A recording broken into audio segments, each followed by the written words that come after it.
जब कुछ आपको लगता है आसान नहीं है, उसे आसान बनने के लिए क्या चाहिए आपको कि पवित्र आत्मा आप पर उतरे।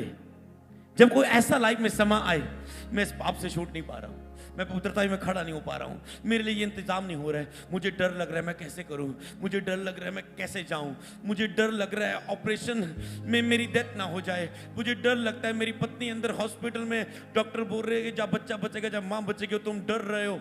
कैसा भी कभी भी समा कभी आपकी लाइफ में आए, अगर चल रहा है ऐसा समा, एक होती है संकट के समय वाली फास्टिंग। उस संकट का समय आया, प्रभु 40 रोजे प्रभु, एक संकट के समय आप रखते हो 21 रोजे प्रभु। क्यों? क्योंकि संकट के समय मुझे पता है एक ही चीज मेरे लिए आसान कर सकता है निकलना, कि जब पवित्र आत्मा मुझ पर उतरेगा। और जब तुम फास्टिंग में जाते हो, पवित्र आत्मा आप पर उतरता है।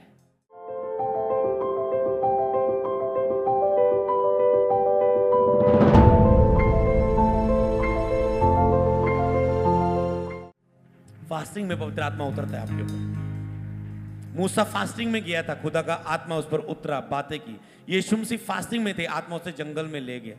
पौलुस मारता कूटता था, आत्मा उससे बात करता जाता था। उपवास, फास्टिंग, पवित्र आत्मा आप पर उतरता है। तो एक तो संकट के समय, अगर आप संकट में हो, आप इसलिए फास्टिंग में हो सकते हो। मैंने कहा लक्ष्य रखना फास्टिंग के लिए, और तुमने लक्ष्य रखे हुए। एक संकट के समय फास्टिंग होती है, संकट से बाहर आने की तुम रखते हो।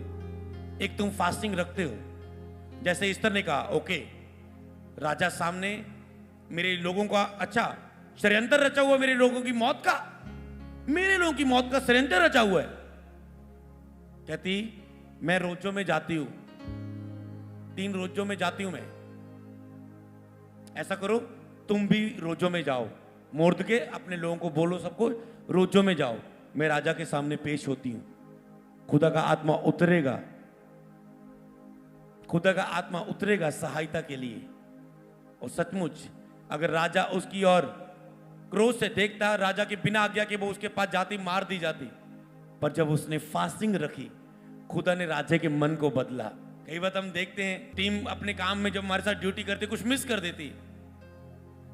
मैंने कहा अगर प्रभु हमारे साथ ना होता तो हम काम खराब कर देते, पर प्रभु हमारे साथ है, इसलिए तू नहीं करते तो प्रभु हमारे लिए सहायता कर देता है, किसी और रास्ते से, किसी और के द्वारा कर देता है। परमेश्वर का आपकी लाइफ में होना बहुत जरूरी है। तो क्या जब पवित्र आत्मा तुम पर उतरेगा उतरेगा उतरेगा, तो फास्टिंग रखी, उन पर आत्मा उतरा। इसीलिए कि जब पवित्र आत्मा पर उतरता है, तब आप सामर्थ पाते हो उस काम को करने के लिए जिसके लिए आपको लगता है मुश्किल है, आप सामर्थ पाते हो। हालेलुया, आप सामर्थ पाते हो उस कार्य के लिए जब पवित्र आत्मा आप पर उतरता है। कहते जब पवित्र आत्मा तुम पर उतरेगा, इसीलिए कौन से रोजे कुछ होते संकट के समय कि आप पर पवित्र आत्मा उतरे और आप उस संकट से बाहर आ जाएं। कुछ रोजे आप रखते हैं कि प्रभु मुझे ये चीजें चाहिए, संकट तो कोई नहीं है, प्रभु मैं ये आशीष चाहता हूं, मैं ये प्राप्त करना चाहता हूं अपनी कॉलिंग में, मैं मसा पाना चाहता हूं, सामर्थ पाना चाहता हूं, अन्य भाषा पाना चाहता हूं, वरदान पाने चाहता हूं, पवित्र आत्मा की उपस्थिति पाना चाहता हूं, तो मैं कुछ पाना चाहता हूं। मैं इतने रोजों में जाता हूं उस खोज के लिए, प्रेयर में नहीं, फास्टिंग प्रेयर में, कि मैं फास्टिंग के साथ प्रेयर करूंगा इन चीजों के लिए। प्रभु ने कुछ जातियां बिना प्रार्थना उपवास से नहीं जाएंगी, मतलब कुछ प्रेयर से नहीं, सुबह उठे प्रार्थना की, धन्यवाद प्रभु जी, आज के दिन को तेरे हाथों में सौंपते, रात को आके काम से आए प्रार्थना की, धन्यवाद प्रभु जी, सारा दिन संभाल के रखा, आमीन। ओ आज बाइबल पढ़ के भी सोना है, 2 पन्ने पढ़ लिए, प्रभु धन्यवाद। ओके, ये प्रेयर, फास्टिंग प्रेयर, जिसमें केवल तुम प्रेयर नहीं, तुम पूरा लक्ष्य लेके बैठ जाते हो, कमरे बंद कर लेते हो, द्वार बंद कर लेते हो, सीरियस हो जाते हो, प्रेयर में रहते हो, रोजों में रहते हो, वचन में रहते हो, वर्शिप में रहते हो, संगति में रहते हो। तुझे पता है लक्ष्य सामने, इस लक्ष्य के लिए मैं कुछ सीरियस हूं, कुछ आत्मिक फैसले लिए मैंने इस लक्ष्य को पूरा करने के लिए। और जब तुम इस रीति से खुदा के पास जाते हो लक्ष्य के लिए, कुछ बोल के, कुछ करके, जैसे 12 साल रोगी औरत ने, उसे पता था मैंने चिंगाई लेनी है, उसने कहा मैं कदम बढ़ाऊंगी, कोई बात नहीं, मुझे कोई मेद दे, मुझे कोई ठुकरा दे, मुझे कोई पैर के नीचे कुचल दे, मैं जाऊंगी। मैं बोलती हूं विश्वास के साथ कि मैं उसके वस्त्र के शुक्र ही चंगी हो जाऊंगी। बोला ठाना मन में, मैंने ठान लिया कि मैं उसके वस्त्र को छू के चंगी हो जाऊं। हालेलुया। जक्की ने ठान लिया चाहे मैं मर रहा हूं, मैं दरख्त पर चढ़ जाऊंगा पर देख के छोड़ूंगा यीशु मसीह को। आज तो जब आया, तो इसी तरह फास्टिंग मतलब लक्ष्य कि आप कुछ करते हो, स्टेप लेते हो अपनी लाइफ में। तो कुछ आप संकट के समय रखते हो फास्टिंग, कुछ आप कुछ पाने के लिए रखते हैं। और प्रभु ने कहा तुम संकट के समय के लिए, जब पाने के लिए ही नहीं, इसलिए फास्टिंग रखो कि तुम मुझसे प्रेम करते हो, तुम मुझे पाना चाहते हो। हालेलुया। तुम मुझसे प्रेम करते हो। कहता मैं तुझसे प्रेम चाहता हूं। आपको पता है प्रभु आपसे प्रेम चाहता है कि आप उसे प्रेम करें, आप उसे प्रेम करें, क्योंकि उसने कहा प्रभु अपने परमेश्वर से सारे मन, सारे प्राण, सारी शक्ति से प्रेम कर और अपने पड़ोसी से प्रेम कर। ये सबसे बाइबल में बड़ी और महान आज्ञा है कि तुम प्रभु से प्रेम करो। मरियम ने जब महंगा इत्र यीशु पर उंडेल दिया, लोगों ने कहा ये तो महंगा इत्र है, इसको बेच के कंगालों की सेवा की जा सकती है। प्रभु कहते कंगाल सदा तुम्हारे साथ रहेंगे, पर इसने पहचान लिया मैं ज्यादा टाइम तुम्हारे साथ नहीं हूं, क्योंकि मैं क्रूस पर चढ़ाया जाऊंगा, तीसरे दिन मुर्दों में से जी उठूंगा, उसके बाद मेरा स्वर्गीय रूपांतरण होगा, मैं जीवित स्वर पर उठाया जाऊंगा। इसलिए जो इसने अपना प्यार मुझे दिखाया, दीन कर दिया, अपने आप को नम्र कर दिया, इस बात के कारण जब जब इसके विषय में बात की जाएगी, ये लिखी जाएगी बाइबल में और ये बार बार याद की जाएगी, इसकी चर्चा लोगों के द्वारा की जाएगी जो इसने मेरे साथ किया। जब आप प्रभु से प्रेम करते हैं, आपकी चर्चा होती है दुनिया में, रिश्तेदारों में, नगर में, इन जीसस क्राइस्ट नेम। मैंने कहा जब आप प्रभु से प्रेम करेंगे आपकी चर्चा होगी। जो प्रभु से प्रेम करना छोड़ देते हैं उनकी चर्चा रुक जाती है, उनका फैलाव बंद हो जाता है, बाइबल उसके बारे में लिखना बंद कर देती है। जब तक वो खड़े रहते बाइबल उनकी स्टोरी को लिखती जाती, जब वो नीचे हो जाते तो बाइबल उसके लिए लिखना बंद कर देती थी, उनकी स्टोरी खत्म हो जाती थी कि उन्होंने अच्छी शुरुआत की पर एंड अच्छा नहीं किया। इसका मतलब ये नहीं होता उनकी शुरुआत को भूल गया, पर खुदा कहता तूने जितना किया तुझे उतना प्रतिफल मिल जाएगा। तूने जितना किया, जो जैसा काम करेगा वो वैसा प्रतिफल पाएगा। हालेलुया। तो क्या उसने बहुत लंगड़े चलाए, बहुत सेवा की? उसने प्यार दिया खुदा को अपना। प्रभु आपसे सेवका ही नहीं, आपसे काम नहीं, आपकी और चीजें नहीं, इससे पहले वो चाहता है कि तू सबसे बड़ी और महान आज्ञा पूरा करे, कि तू प्रभु से प्यार करे। हालेलुया। तो कुछ नए गीत गाना, कुछ नए गीतों से वर्शिप करने का मकसद यही होता है कि हम कुछ नए लफ्जों के साथ खुदा के साथ प्यार जाहिर कर सके। तो क्या करते? तो तीसरे रोजे प्रभु को पाने के लिए, प्रभु से प्रेम करने के लिए, प्रभु के साथ बिना कोई चाहत के, बस प्रभु को चाहने के लिए। हालेलुया। कि मुझे खुदा चाहिए, बस मैं तेरे साथ संगति में आना चाहता हूं। हालेलुया। तो क्या कहा उसने? जब पवित्र आत्मा तुझ पे उतरेगा, तो फास्टिंग में पवित्र आत्मा पर उतरता है, पर प्रदान की सामर्थ तुझ पे छाया करेगी। परमेश्वर की सामर्थ, जहां पर पवित्र आत्मा है वहां पर सामर्थ है, सामर्थ तुझ पे छाया करेगी। इसका मतलब ऐसा ही नहीं कि पवित्र आत्मा तुझ पे उतरेगा, तुम सामर्थ भी पाओगे, लेकिन जब पवित्र आत्मा तुम पर उतरेगा तुम सामर्थ पाओगे। जब रियल में पवित्र आत्मा उतरता है, क्या चिन्ह होता है? वो व्यक्ति सामर्थ पाता है। रियल में कौन सी सामर्थ?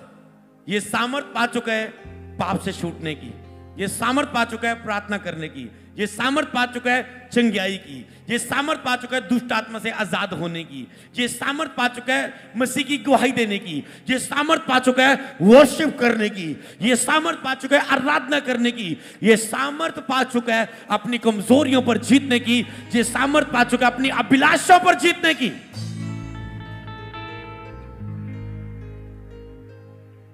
रियल होली स्पिरिट का भरना ये होता है, केवल गिरना, जा अन्य भाषा बोलना, जा ताली बजाना नहीं।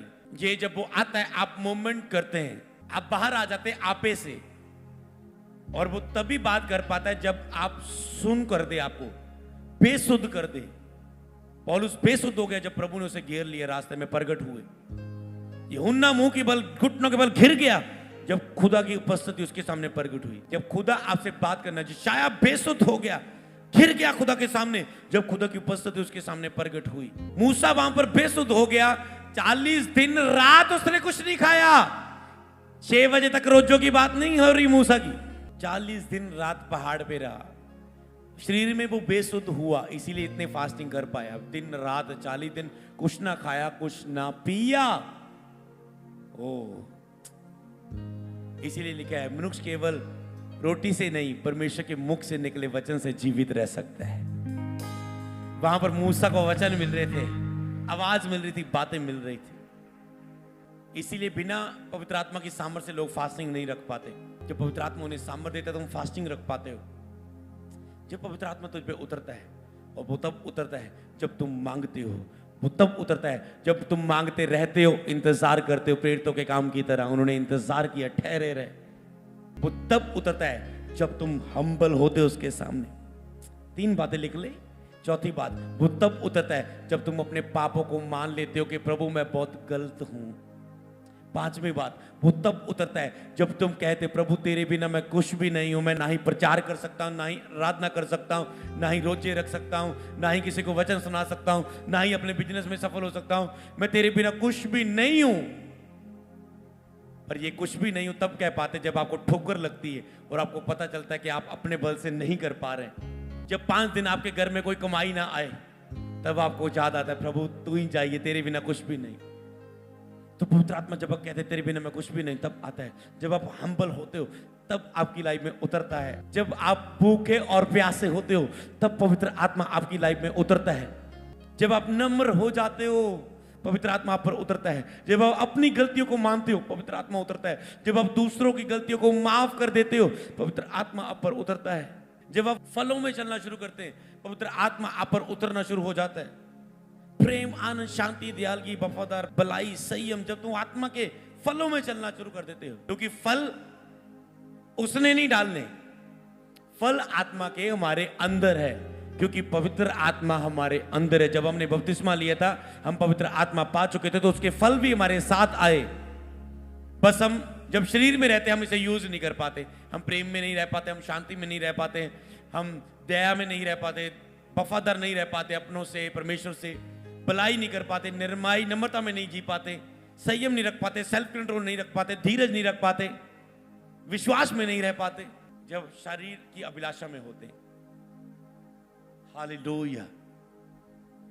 तो इसीलिए पवित्र आत्मा जब आप ऐसा करते आपकी लाइफ में उतरता है, तो पवित्र आत्मा की सामर्थ आपको ऐसा आज करना है कुछ भी बाकी ना रह जाए।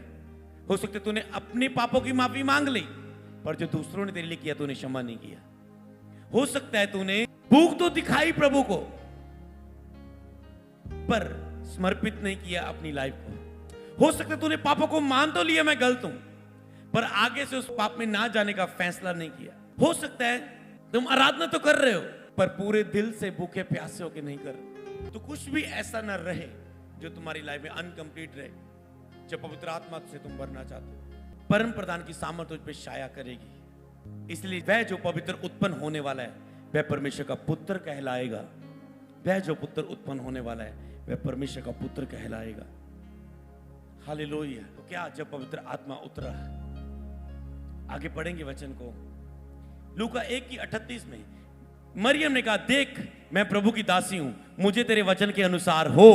तब स्वर्गदूत उसके पास से चला गया। हालेलुया। आज आपको कहना है जो वचन बोला गया मेरे ऊपर, भविष्यवाणी, इस वचन के अनुसार मेरी लाइफ में हो। मैं विश्वास करती हूँ मेरे लिए सब कुछ आसान हो चुका है। खुदा की ग्रेस अनुग्रह मुझ पे हो चुका है, मेरे लिए आसान हो चुका है। इसी विश्वास से मैं जाऊंगा और गवाही के साथ वापस आऊंगी। हालेलुया। पढ़ेंगे वचन को आगे। लूका 24:49 में लिखा है और देखो जिसकी प्रतिज्ञा मेरे पिता ने की है उसको मैं तुम पर उतारूंगा। जब तक स्वर्ग से सामर्थ ना पाओ तब तक तुम इसी नगर में ठहरे रहो। पवित्र आत्मा का इंतजार करना।